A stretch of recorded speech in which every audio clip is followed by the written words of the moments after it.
Hello दोस्तों, मेरा नाम है दीपक और आज की क्लास में मैं आप लोगों को स्टार्ट करवाने वाला हूँ एक्सेल के कुछ इंटरेस्टिंग टॉपिक। आप देख सकते हैं स्क्रीन पे आपको कई सारे टॉपिक्स देखने को मिल रहे होंगे 1 से 12 तक। हम एक एक करके इनको समझने की कोशिश करेंगे। ये हमारा सेकंड क्लास होगा। इसमें काफ़ी ज़्यादा मैं फोकस करूँगा कि इन सब चीज़ों को अच्छे से समझ आए आप लोगों को, ताकि आप आगे एक्सेल करने में आपको किसी भी प्रकार की दिक्कत ना आए। तो चलिए स्टार्ट करते हैं। सबसे पहले आ रहा है कॉपी को हम कैसे कर सकते हैं। नॉर्मली हम स्क्रीन पे देख रहे हैं, यहाँ पे कुछ डाटा लिखा हुआ है। इस डाटा को मैं कॉपी कैसे कर सकता हूँ, मुझे इसके लिए सेलेक्ट करना पड़ेगा। तो सेलेक्ट में सेल के बीचों बीच माउस के कर्सर को रख के मैं सेलेक्ट करूँगा। जैसे मान लीजिए कि मैंने ये पूरा का पूरा फर्स्ट पैराग्राफ मैंने सेलेक्ट किया, ठीक है, और इसको मैं चाहता हूँ कॉपी करना। तो मैं क्या कर सकता हूँ, यहाँ पे आपको कॉपी का बटन दिख रहा होगा, यहाँ से मैं कॉपी करूँगा, ठीक है। मैं इस पर क्लिक करूँगा कॉपी फंक्शन पे, तो ये कॉपी हो गया। कॉपी होते ही आपको दिखेगा कि यहाँ पे सिलेक्शन टाइप का चलने लग गया है, ठीक है, एक सिलेक्शन हो गया ये। अब मैं इसको कहीं पे भी पेस्ट कर सकता हूँ। मान लीजिए मैं यहाँ पेस्ट करना चाहता हूँ, तो मैं यहाँ पे कर्सर रखूँगा और एक पेस्ट का ऑप्शन आपको दिखेगा। आपको यहाँ पे देखिए, आपको एक ये पेस्ट का ऑप्शन दिख रहा है, ठीक है। अब ये जो पेस्ट का ऑप्शन है, यहाँ से मैं पेस्ट आसानी से कर सकता हूँ। इसके लिए मुझे कर्सर रखना पड़ेगा जहाँ भी मुझे पेस्ट करना है। जैसे यहाँ पेस्ट करना है, यहाँ पे मैंने अपना कर्सर रखा और पेस्ट आइकन पे, पेस्ट के नीचे एरो दिख रहा होगा, इसके ऊपर ये कार्डबोर्ड जैसा दिख रहा होगा, इस कार्डबोर्ड पे क्लिक करना है और हम देख रहे हैं कि एज इट इज़ जो हमने कॉपी किया था वो पेस्ट हो गया है, ठीक है। इसके बाद अगर हम चाहते हैं इसके आगे भी इस वाले लाइन इसको पेस्ट करना, ठीक इसके ही सामने, तो इसको भी हम कर सकते हैं। नॉर्मली इसको दोबारा से हम सेलेक्ट करेंगे और कॉपी पे क्लिक करेंगे, ठीक है। कॉपी पे क्लिक करने के बाद यहाँ पे हम कर्सर को रखेंगे। कर्सर रखने के बाद हम दोबारा कार्डबोर्ड पे क्लिक करेंगे। जैसे हम कार्डबोर्ड पे क्लिक करते हैं तो ये भी हमारा पेस्ट हो गया है, ठीक है। तो नॉर्मली आपको किसी को भी कहीं भी पेस्ट करना हो तो आप इसे पेस्ट कर सकते हैं। तो ये था कॉपी एंड पेस्ट, ठीक है। अब हम देखते हैं इसके बाद क्या है, move by border. Second option है मूव बाय बॉर्डर। तो इसको हम कैसे कर सकते हैं। सबसे पहले मैं क्या करता हूँ, इनको डिलीट कर देता हूँ। इसके लिए दोबारा से मैं सेलेक्ट करूँगा, ठीक है। जो मैंने पेस्ट किया है उसको मैंने सेलेक्ट किया और अपने कीबोर्ड के डिलीट बटन को मैं क्लिक करूँगा और मैं देखता हूँ कि यहाँ पे जितना भी मैंने पेस्ट किया था ये सारे के सारे टेक्स्ट या नंबर सब डिलीट हो चुके हैं। अब मेरे को मूव बाय बॉर्डर करना है, ये भी कॉपी पेस्ट जैसा ही होता है। इसके लिए क्या करना है, नॉर्मली मेरे को सेलेक्ट करना है। मैं चाहता हूँ ये जो भी सेलेक्ट किया है ये यहाँ पे दिखे, थोड़ा सा राइट साइड में दिखे और यहाँ पे ये ना दिखे। तो मैं क्या करूँगा, अपने कर्सर को बॉर्डर पे लेके जाऊँगा। जैसे ही अपने कर्सर को बॉर्डर पे लेके जाता हूँ तो देखिए कर्सर मेरा 4 एरो दिखा रहा है, 4 side arrow, up down right left, ठीक है। अब हम क्या करेंगे, जैसे ही बॉर्डर पे लेके जाएंगे, अगर ये ऐसे दिखाने लग गया तो इस पर क्लिक करना है, क्लिक किए रहना है और हम इधर उधर लेके जाएंगे कर्सर को, तो हम देखेंगे हमारे साथ एक बॉक्स भी चल रहा है और जहाँ भी छोड़ेंगे ये उठ के वहाँ पे पहुँच जाएगा, ठीक है। अगर हमें दोबारा से अपने इस पे जहाँ पे पहले था वहीं पे रखना है तो दोबारा से हम सेलेक्ट करेंगे। सेलेक्ट करने के बाद दोबारा से हम इसके बॉर्डर पे जाएंगे और बॉर्डर से हम खींच के दोबारा से उसी के स्थान पे लेके जाके छोड़ देंगे। तो ये था कि मूव कर सकते हैं हम लोग नॉर्मली किसी भी चीज़ को। एक तरह से ये भी क्या हो गया, यहाँ से कट होके इधर पेस्ट हो जाता है, ठीक है। एक और मैं इसमें आपको समझाना चाहता हूँ, अगर आप कंट्रोल के साथ यही मूव करते हैं तो देखिए कैसा होता है।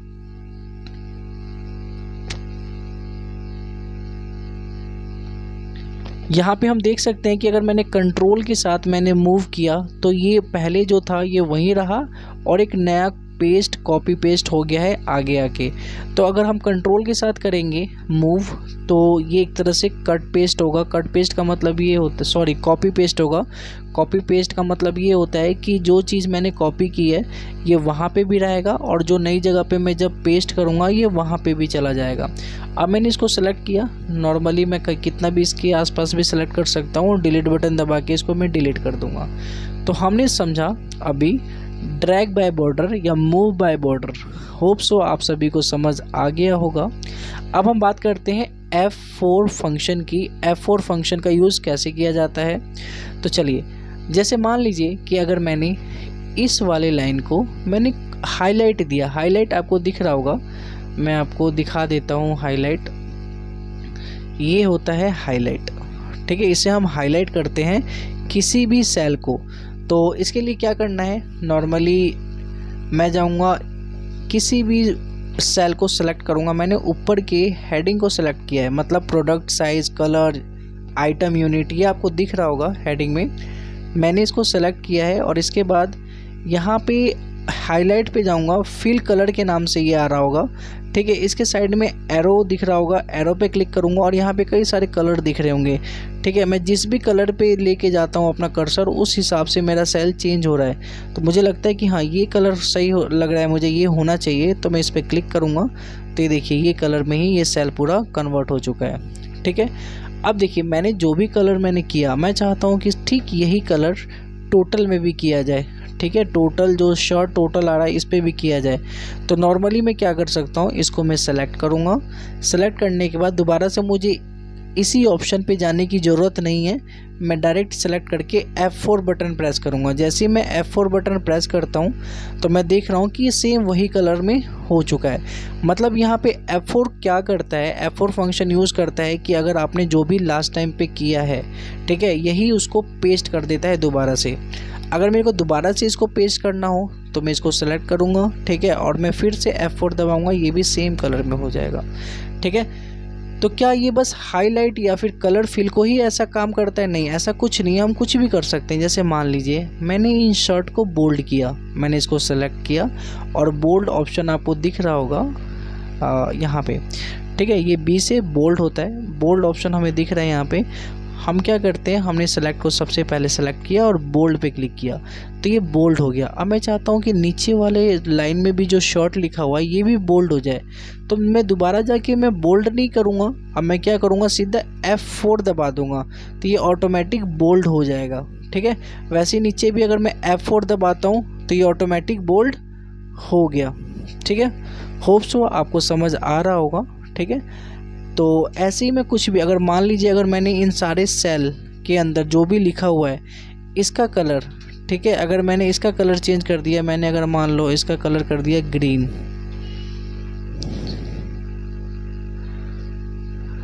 ठीक है, चलो मैंने ब्लू कर दिया इन सब का कलर। अब मैं चाहता हूँ किसी का भी कलर ब्लू करूँ तो मैं क्या करूँगा, नॉर्मली सेलेक्ट करूँगा। ठीक है, और मैं F4 बटन क्लिक करूँगा तो देखो ये भी ब्लू हो गया। F4 बस लास्ट वाला जो भी हमने किया होता है उसको कॉपी करके रखता है। ठीक है, ताकि हमें दोबारा से वहीं पे ना जाना पड़े, हम नॉर्मली F4 क्लिक करके हम वही फंक्शन को यूज़ कर सकें। ठीक है, तो होप सो आपको F4 फंक्शन यूज़ करना आ गया होगा। और अब हम आगे चलते हैं। अब हम बात करते हैं अंडू की और रेडो की। अंडू होता क्या है? अंडू जो होता है ये बताता है कि अगर हमने गलती से हमें जैसे ये हाईलाइट या फिर हमें ये फिल कलर नहीं करना था इसमें, और हमने गलती से हमने कर दिया, या फिर इसको ब्लू कलर नहीं करना था हमने गलती से कर दिया, तो इस कंडीशन में हमें एक स्टेप पीछे या फिर कई सारे स्टेप पीछे जाना पड़ता है ताकि इन सबको हटाया जा सके। ठीक है, मैं चाहता हूँ कि यार मैं एक स्टेप पीछे चला जाऊँ या 2 स्टेप पीछे चला जाऊँ, जब ये यहाँ पे मैंने कलर नहीं किया था, तो मैं नॉर्मली अंडू का यूज़ करूँगा। अंडू का यूज़ कीबोर्ड के अंदर कंट्रोल के साथ Z बटन दबाने से किया जाता है। जैसे मैं कंट्रोल के साथ Z बटन दबाता हूँ, जितनी बार मैं Z बटन दबाऊंगा उतनी बार मैं देखता हूँ ये बैक मतलब पीछे की तरफ जाता जा रहा है, और जो मैंने किया था ये सारे के सारे हटता ही जा रहा है। ठीक है, तो ये देखो मैंने सारा का सारा फंक्शंस हटा लिए हैं। ठीक है, तो ये था अंडू। अंडू से हम एक एक स्टेप पीछे जाते हैं। मान लो मैंने कुछ गलतियाँ कर दी तो मैं पीछे जाके उसको ठीक कर सकता हूँ, तो ये होता है अंडू। अब बात करते हैं रेडो। रेडो क्या होता है? रेडो का यूज़ हम लोग एक स्टेप आगे जाने के लिए करते हैं। जैसे अंडू के लिए मैं पीछे आया, लेकिन अब मुझे ध्यान आया कि नहीं यार पहले वाला ही ठीक था, मतलब जो मैंने कलर फिल किया था, ठीक है, जो ब्लू कलर का मैंने फ़ॉन्ट साइज फ़ॉन्ट कलर दिया था, तो ये अगर मुझे बाद में एहसास होता है कि नहीं ये ठीक था, ठीक है, तो मेरे को फिर से आगे वाले स्टेप पे जाना होगा। आगे वाले स्टेप के लिए क्या करना पड़ेगा, मुझे कंट्रोल के साथ Y प्रेस करना पड़ेगा। तो चलिए मैं कंट्रोल के साथ Y प्रेस करता हूँ, 1 2, जितनी बार मैं Y प्रेस करूँगा उतनी बार ये आगे आगे बढ़ता जाएगा। ठीक है, और फिर एक जगह जाके ये रुक जाएगा। इसका मतलब ये हुआ कि अभी तक मैक्सिमम हम यहीं तक पहुँचे थे, आगे इससे आगे हम नहीं पहुँचे थे, इसीलिए यहाँ पे आके ये रुक गया। तो ये था रेडो। रेडो का काम मतलब स्टेप वाइज आगे जाना होता है और अंडू का काम स्टेप वाइज पीछे जाना होता है। तो होप सो आपको समझ आ गया होगा रीडू का क्या यूज़ होता है। अब यहाँ पे ऑप्शन आ रहा है copy as a picture. Copy as a picture का यूज़ हम कैसे करते हैं, मान लीजिए जैसे शीट 1 में ही मैं क्या चाहता हूँ, इसको कॉपी करना चाहता हूँ, ठीक है, लेकिन एज इट इज़ मैं पेस्ट नहीं करना चाहता हूँ, इमेज के फॉर्म में पेस्ट करना चाहता हूँ। तो मैं क्या करूँगा, सबसे पहले तो इसको सेलेक्ट करूँगा। सेलेक्ट करने के बाद इसको मैं कॉपी करूँगा, ठीक है। कॉपी के साइड में आपको एरो बटन दिखेगा, इस एरो बटन पर क्लिक करना है, ठीक है। और यहाँ पर लिखा होगा कॉपी एज अ पिक्चर। जैसे इस पर क्लिक करूँगा, ठीक है, तो एक मेरे पास पॉपअप ओपन हो जाएगा, ठीक है। और इस पे मैं ओके क्लिक कर दूंगा, ठीक है। तो एक तरह से ये कॉपी हो गया। अब मैं कहीं पे भी मैं कर्सर को रख के पेस्ट वाले कार्डबोर्ड पे क्लिक करूंगा तो ये पेस्ट हो जाएगा। लेकिन ये पेस्ट देखो कैसा हो रहा है, ये मेरा इमेज है ना कि टेक्स्ट है। तो आपको समझ आ रहा होगा कि एक तरह से मेरा क्या हो गया, इमेज पेस्ट हो चुका है, ठीक है। अगर मैं इस इमेज के अंदर करेक्शन करना चाहूँ तो क्या मैं कर सकता हूँ? तो इसका आंसर है नहीं, मैं इस इमेज में करेक्शन नहीं कर सकता हूँ क्योंकि ये एक इमेज है, ठीक है। ये सेलेक्ट नहीं होगा। मैं कुछ भी स्मॉल या शॉर्ट या प्रोडक्ट को सेलेक्ट करना चाहूँ, ये सेलेक्ट नहीं होगा क्योंकि ये एक इमेज है, ठीक है। होप सो आपको समझ आ रहा होगा, ठीक है। अब मैं क्या करता हूँ, इस इमेज को सेलेक्टेड है ये, मैं डिलीट बटन दबा के इसको डिलीट कर देता हूँ, ठीक है। और एक दूसरा मेथड भी बताता हूँ, अगर मैं कॉपी करके पेस्ट करना चाहूँ इमेज में तो मैं कैसे कर सकता हूँ। मैं नॉर्मली इसको सेलेक्ट करूँगा, ठीक है, और मैं कंट्रोल सी से कॉपी करूँगा। मैंने यहाँ पे कंट्रोल सी से कॉपी किया, ठीक है। अब मैं यहाँ पे कर्सर लेके आऊँगा आगे की तरफ और पेस्ट के नीचे एक एरो बटन हमें दिख रहा होगा। अगर आप लोग को नहीं दिख रहा है तो मैं आपको बता देता हूँ, यहाँ पे आपको एक arrow button, down side arrow button देखने को मिल रहा होगा। मैं क्या करूँगा, नॉर्मली उस पर क्लिक करूँगा, ठीक है। और यहाँ पे जाके मैं यहाँ पे सबसे लास्ट में दिखेगा मेरे को पिक्चर, ठीक है। यहाँ पे एक कार्डबोर्ड सा साइन बना हुआ आ जाएगा। अगर आपको नहीं दिख रहा है तो मैं दोबारा से बता देता हूँ,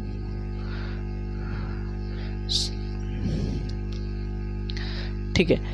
आपको अगर नहीं दिख रहा है तो मैं आपको बता दूं कि यहाँ पे आपको पिक्चर के नाम से शो हो रहा होगा। मैं इसी पे क्लिक करूँगा। जैसे ही मैं इस पे क्लिक करता हूँ तो देखिए पिक्चर में मेरे पास यही चीज़ पेस्ट हो चुका है, ठीक है। तो ये एक तरह से मेरे पास पिक्चर है, ना कि ओरिजिनल टेक्स्ट है, ठीक है। तो होप सो आपको समझ आया होगा। अगर देखिए, अगर ये जो सिलेक्शन है, अगर ये सिलेक्शन को हम हटाना चाहें तो हम कैसे हटा सकते हैं? 2 बार किसी भी सेल पे क्लिक करने से हटा सकते हैं। 2 बार क्लिक करिए, हट जाएगा।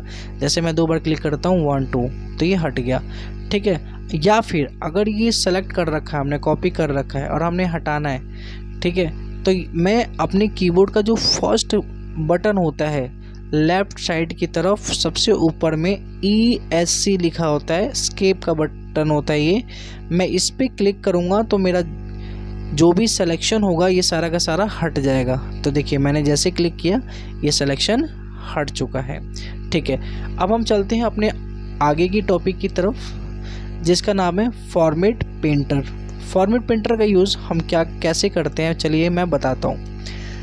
जैसे मैंने क्या करा कि जैसे इस लाइन में जो भी कलर है, जैसे भी फ़ॉन्ट साइज़ है, मैं इस फ़ॉन्ट साइज़ को थोड़ा सा बढ़ा देता हूँ, ठीक है। मैं यहाँ से बढ़ाने के लिए मैं क्या करूँगा, आपको ये दिख रहा होगा, ठीक है, ये फ़ॉन्ट साइज़ इंक्रीज़र होता है, मैं इनका यूज़ करूँगा। इसके लिए क्या करना है, मुझे नॉर्मली मेरे को सेलेक्ट करना है, मैंने सेलेक्ट किया और इसके अंदर ए दिखा होगा जिसका मतलब होता है इंक्रीज़ फ़ॉन्ट साइज़। मैं ए पे जितनी बार क्लिक करूँगा इसका साइज़ बढ़ता जाएगा और छोटे वाले ए पे क्लिक करूँगा, ठीक है, मतलब है तो ये कैपिटल में ही लेकिन इसके मुकाबले छोटा है तो ये छोटा होता जाएगा, ठीक है। यही चीज़ मैं इसके साइड में जो एरो दिख रहा है मुझे, ठीक है, उसके आगे 12 दिख रहा है, इस एरो पे क्लिक करके भी मैं चेंज कर सकता हूँ, ठीक है, या फिर इस पे क्लिक करके जितना मुझे करना है उतना मैं कर सकता हूँ, ठीक है। मान लो मैंने इतना रखा, ठीक है, और इतना रखने के बाद मैं चाहता हूँ कि हमारी जो ये शॉर्ट वाली लाइन है, ये वाली लाइन है, ये भी सेम ऐसा ही हो। तो मैं क्या करूँगा, किसी भी एक सेल पे जाऊँगा और इस पे रहते हुए मैं फॉर्मेट पेंटर, यहाँ पे एक आपको फॉर्मेट पेंटर का ऑप्शन दिखाई दे रहा होगा जिसमें एक ब्रश सा साइन दिख रहा है, ठीक है। मैं इस पे जाऊँगा और इस पे मैं क्लिक करूँगा, ठीक है। जैसे ही मैंने क्लिक किया, ठीक है, तो एक तरह से जो भी मैंने लिया था, जैसे यहाँ पे लिया था कलर, ठीक है, कलर की स्पेलिंग थोड़ी गलत हो चुकी है, मैं इसको ठीक कर देता हूँ।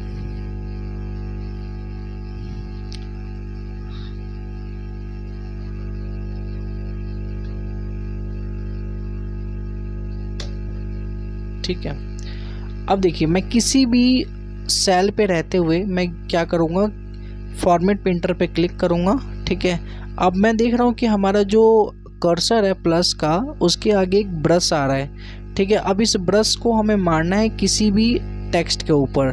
तो ये ऐसे ही सेम जो भी ये फॉर्मेट हुआ है कलर के अंदर, ये सारे के सारे ऐसे ही हो जाएगा। जैसे मान लीजिए मैं मीडियन पे, ये शर्ट का जो फर्स्ट ऑप्शन है मीडियन, इस पे मैं क्लिक करता हूँ तो आप देख रहे हैं कि सेम ये एज इट इज़ वैसा ही हो गया है जैसा ये सबसे ऊपर दिख रहा है। ठीक है, जिस साइज़ में है जैसा है ये वैसा ही हो गया सेम। ठीक है, तो होप सो आपको समझ आ गया होगा। अभी हम करते हैं, जैसे कि मैंने इस पर क्लिक किया, ठीक है, और इस बार मैं रेड पे क्लिक किया। ठीक है, मैं सिलेक्शन हटा देता हूँ, इस बार मैं रेड पे क्लिक करता हूँ। क्लिक करने के बाद फॉर्मेट पेंटर पे मैं क्लिक करता हूँ। ठीक है, अब ये रेड का ही जो भी इसमें डिज़ाइन है, जो भी चीज़ें हैं, जो भी कलर है, उसको ये इसने कॉपी कर लिया। अब मैं चाहता हूँ ऊपर वाले रेड, या फिर ये जो शर्ट टोटल है मीडियम साइज़ का, इस पे मैं क्लिक करता हूँ तो देखिए ये सेम एज इट इज़ वैसा ही हो गया जैसे हमने कॉपी किया था फॉर्मेट को। ठीक है, अब मैं अंडू कर लेता हूँ कंट्रोल जेड से, पहले जैसा हो जाएगा। ठीक है, होप सो आप लोगों को समझ आ रहा होगा। ठीक है, अगला टॉपिक है क्लिप बोर्ड। ठीक है, क्लिप बोर्ड का यूज़ बहुत ही ज़्यादा होता है, कहाँ कहाँ होता है, किस किन चीज़ों में होता है, तो चलिए मैं ये बताता हूँ आपको। जैसे मान लीजिए मेरे को ना कॉपी करना है, और कॉपी एक बार करूँगा फिर मुझे पेस्ट करना पड़ेगा, फिर कॉपी करूँगा। मैं चाहता हूँ 3-4 बार कॉपी एक साथ कर लूँ। ठीक है, ताकि जो भी मुझे पेस्ट करना हो वहाँ पे मेरे को पेस्ट करने में कोई दिक्कत ना हो। ठीक है, तो ये जैसे मान लो ये कलर है, मैं चाहता हूँ स्मॉल को और कलर को, इन दोनों को ही कॉपी कर लूँ। तो मैंने स्मॉल को सेलेक्ट किया और मैंने इस पर कॉपी कर लिया। कॉपी के लिए कंट्रोल सी का बटन यूज़ भी कर सकते हैं, या फिर ये कॉपी का एक ऑप्शन दिखाई दे रहा है, इस पर मैं क्लिक करता हूँ तो ये कॉपी हो गया। ठीक है, और यहाँ पे ही जैसे हमारा जो क्लिप बोर्ड ग्रुप है, इसके साइड में आपको छोटा सा एरो देखने को मिलेगा। अगर आपको नहीं दिख रहा है तो मैं आपको दिखा दूँ, यहाँ पे एक छोटा सा एरो देखने को हमें मिल रहा है। ठीक है, अब मैं क्या करूँगा, इसी पे क्लिक करूँगा। जैसे इस पे क्लिक करता हूँ तो एक साइड में मेरे पास कुछ खुल के आ गया है क्लिप बोर्ड का। मैं क्रॉस लगा के मैं चाहूँ तो उसको हटा सकता हूँ। ठीक है, या फिर क्लियर ऑल पे क्लिक करूँगा, ये क्लियर हो जाएगा। अब मैं क्या करता हूँ, इसको सिलेक्ट करके मैं कॉपी करता हूँ। जैसे ये स्मॉल है, स्मॉल को सिलेक्ट किया और मैंने कॉपी किया, तो मैं देख रहा हूँ ये स्मॉल के नाम पे हमारा क्लिप बोर्ड में ऐड हो चुका है। अब वैसे ही अब ये कलर है, मैं चाहता हूँ कलर को भी मैं क्या करूँ, कॉपी कर लूँ। तो मैं इस पर सेलेक्ट किया और फिर से मैं कॉपी जाके किया कंट्रोल सी से, या फिर यहाँ पे कॉपी का ऑप्शन दे रहा है। तो देखो इसके ठीक नीचे स्मॉल आ गया। ठीक है, तो यही चीज़ अगर हमें पेस्ट करना है, जैसे मान लो यहाँ पे हमारे पास कुछ नहीं है, मैं इसको डिलीट कर देता हूँ। ठीक है, और यहाँ पे स्मॉल को डिलीट कर देता हूँ। ठीक है, तो यहाँ पे मुझे कलर फिल करना है। ठीक है, अगर मैं यहाँ पे कलर फिल करूँगा तो मैं कैसे करूँगा, मैं इस पर रखूँगा और यहाँ पे देखो मेरे पास कलर वाला पहला वाला ऑप्शन है, इस पर मैं क्लिक कर दूँगा। ठीक है, और यहाँ पे पेस्ट कर दूंगा, तो देखिए यहाँ पे ऑटोमेटिक कलर आ चुका है। वैसे ही मैं यहाँ पे क्या करना है, मुझे साइज़ वही मैं स्मॉल साइज़ को ऐड करना है, तो मैं इस पर क्लिक करूँगा। ठीक है, स्मॉल पे क्लिक करूँगा तो ऑटोमेटिक देखो ये चीज़ यहाँ पे आ गई है। तो एक साथ मैं चाहूँ तो कितना भी कॉपी कर सकता हूँ। ठीक है, 1 पैराग्राफ 2 पैराग्राफ, ठीक है, कोई भी कॉलम चाहे कोई भी कॉपी कर सकता हूँ, और बाद में मेरे को जो भी पेस्ट करना हो वो मैं जाके अपने से पेस्ट कर सकता हूँ। ठीक है, अब मैं इसको क्रॉस कर देता हूँ। ठीक है, और इसको अंडू करके पहले जैसा बना देता हूँ। ठीक है, होप सो आप लोगों को समझ आ रहा होगा। ठीक है, अगर नहीं आए तो कमेंट करके मुझे बता देना कि मुझे समझ नहीं आया, मैं दोबारा से शायद मैं उस पर वीडियो बना दूँ। ठीक है, क्लिपबोर्ड हमें समझ आ गया है। अब बात करते हैं इंसर्ट रो। इंसर्ट रो क्या होता है चलिए समझते हैं। ठीक है, जैसे ये शर्ट है, टोटल मेरे पास कितनी शर्ट है, 1 2 3 4 5, स्मॉल साइज़ में 5 शर्ट है। मैं चाहता हूँ एक शर्ट और हो यहाँ पे। ठीक है, तो मुझे क्या करना पड़ेगा, इसके लिए यहाँ पे लिखना पड़ेगा। इसके लिए मुझे एक नया रो चाहिए, इसके बीच में 4 और 5 के बीच में एक नया रो चाहिए। तो मैं क्या करूँगा, 5 वाले को सिलेक्ट करूँगा। ठीक है, और कंट्रोल के साथ जो सबसे राइट साइड में एक प्लस का बटन दिख रहा होगा बड़ा सा, ठीक है, उस पर क्लिक करूँगा। जैसे ही मैंने क्लिक किया हम देख रहे हैं कि हमारे पास एक नया रो आ चुका है। ठीक है, इस रो में मैं शॉर्ट लिख सकता हूँ, स्मॉल, ठीक है, और यहाँ पे जो भी कलर का वो कलर लिख सकता हूँ, और यहाँ पे कितना पीसेज है हमारे पास वो लिख सकता हूँ। तो होप सो आपको समझ आ रहा है कि कैसे हम लोग रो को इंसर्ट करते हैं। इसके लिए नॉर्मली जो रो हेडिंग है उस पर क्लिक करके कंट्रोल के साथ हम प्लस बटन का यूज़ करके कर सकते हैं। अब मैं दोबारा से इसको हटाना चाहता हूँ, मतलब मैंने गलती से ये रो को फिल कर दिया था, अब मैं इसको हटाना चाहता हूँ। तो मैं क्या करूँगा, फिर से उसी वाले जो खाली है रो उस पर क्लिक करूँगा और कंट्रोल के साथ माइनस प्रेस करूँगा। जैसे ही कंट्रोल के साथ मैंने माइनस प्रेस किया तो देखो ये वाला जो रो था ये हट चुका है। अब ऐसे ही जो कॉलम हमें दिख रहा है, ठीक है, तो कॉलम को भी हम इंसर्ट कर सकते हैं। जैसे यहाँ पे लिखा है शॉर्ट, स्मॉल, रेड। ठीक है, अगर मुझे कुछ और आइडिया आता है तो मैं क्या करूँगा, कॉलम पे क्लिक करूँगा। जैसे सी वाले कॉलम पे क्लिक किया, ठीक है, और मैं क्या करूँगा, कंट्रोल के साथ प्लस। तो देखिए जैसे ही मैंने कंट्रोल के साथ प्लस किया तो यहाँ पे कलर अलग हो गया और यहाँ पे खाली ब्लैंक आ चुका है। ठीक है, मैं अंडू कर देता हूँ।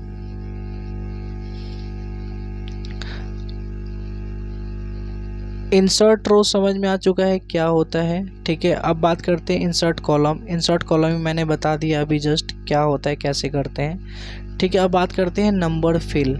नंबर फिल क्या होता है। ठीक है, मैं शीट 1 पे गया। ठीक है, मुझे यहाँ पे लिखना है 1 से लेके 100 तक। ठीक है, तो मैं लिखूँगा यहाँ पे 1, फिर लिखूँगा 2, फिर लिखूँगा 3, ऐसे कर करके 100 तक जाते जाते बहुत ज़्यादा टाइम लग जाएगा और काम जल्दी नहीं हो पाएगा। तो मैं क्या कर सकता हूँ, नॉर्मली 1 2 लिखूँगा और दोनों को सिलेक्ट करूँगा और नीचे की तरफ में देखूँगा राइट साइड में एक डॉट बना हुआ दिखेगा हमें। ठीक है, इस डॉट पे जैसे ही अपना कर्सर लेके जाते हैं तो कर्सर ब्लैक कलर का हो जाता है, अदरवाइज कर्सर वाइट कलर का ही रहता है। तो मैं क्या करूँगा, इस डॉट पे लेके जाके, ठीक है, और मैं नीचे की तरफ में खींच दूँगा इसको। ठीक है, मैं जितना चाहिए उतना नीचे तक मैंने खींच दिया। ठीक है, अब यहाँ पे देख रहे हैं कि 1 से लेके ऑटोमेटिक ये 35 तक बना दिया है, क्योंकि मैंने बोल्ड लिया है। ठीक है, तो इसीलिए बोल्ड दिखाई दे रहा है। ठीक है, मैंने बोल्ड हटा दिया है। तो 1 से लेके हमने 35 तक कैसे मतलब कि नंबर्स को खींच के बड़ा किया। अब देखो यहाँ पे भी अगर मैं मानता हूँ 1 लिखा मैंने, ठीक है, एंटर 2 लिखा। ठीक है, अगर इसको भी आगे बढ़ाना हो तो दोनों को सिलेक्ट करेंगे पहले और कॉर्नर में जो बटन दिख रहा है, मतलब कॉर्नर में जो डॉट दिख रहा है, इस डॉट पे क्लिक करके इसको जहाँ भी बढ़ाना हो उतना बढ़ा सकते हैं। ठीक है, अगर इसको मान लो बोल्ड अगर दिख रहा है, कोई बोल्ड हटाना चाहे तो इस बी पे क्लिक कर देंगे, ये बोल्ड हट जाएगा।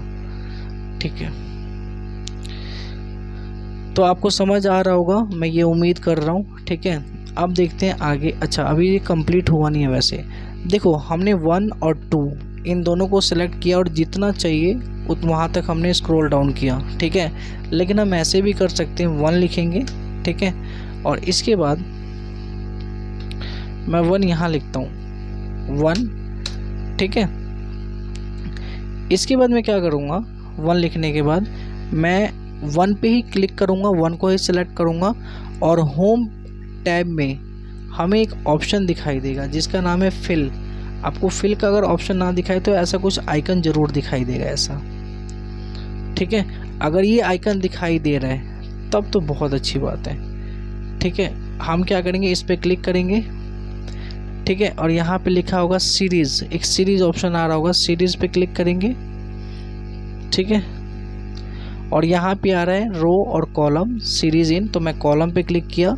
कॉलम पे क्लिक करने के बाद यहाँ पे स्टेप वैल्यू में 1 लिखना है और स्टॉप वैल्यू में हमें लिखना है 100, ठीक है। और ओके किया तो देखो अपने आप ही 1 से लेकर 100 तक नीचे की तरफ में ये बना लिया है स्पेस 1 to 100। तो हमें जैसे भी नंबर चाहिए हम ऐसे भी नंबर निकाल सकते हैं, ठीक है। अब नेक्स्ट पॉइंट की तरफ चलते हैं जिसका नाम है colour highlighting. Colour highlighting just मैंने बता दिया है, ज़्यादा कुछ खास है नहीं कलर हाइलाइटिंग में, ठीक है। फिर भी मैं एक बार बता देता हूँ कि अगर मान लो मुझे इसको किसी भी कलर का करना है तो मैं क्या करूँगा, इसको सेलेक्ट करूँगा। सेलेक्ट में नॉर्मली सेल के बीचों बीच रहते हुए स्क्रॉल नीचे की तरफ लेके जाऊँगा तो ये सेलेक्ट हो जाएगा। और यहाँ पे जाके कोई भी हाईलाइट बोले तो वही है, कलर चेंज होता रहेगा हर सेल का। हमें जो भी कलर चाहिए वो कलर यहाँ पे क्लिक करने से मिल जाएगा, ठीक है। तो मैं उम्मीद करता हूँ कि आप लोगों को समझ आया होगा। बाकी हम अगली क्लास में देखते हैं। जब तक के लिए टाटा बाय बाय, फिर मिलते हैं।